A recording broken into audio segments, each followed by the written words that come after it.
Assalamualaikum warahmatullahi wabarakatuh. Nepangkeun nama abdi Cita Rahmawati. Di dieu abdi ngintunkeun warta ngeunaan Gubernur Deddy Mulyadi mihareup birokrat digawe leuwih efektif Kota Bandung. Gubernur Jabar Deddy Mulyadi nandeskeun sakumna birokrat mampu digawe leuwih efektif.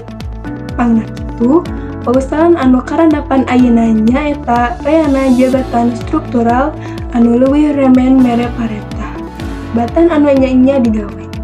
Eta hal teh hartina dina sistem birokrasi Pemprov Jabar aya kasenjangan antara pagawean teknis jeung administratif. Birokrasi leuwih weweug dina administratif, tapi lemah dina prakpakan teknis.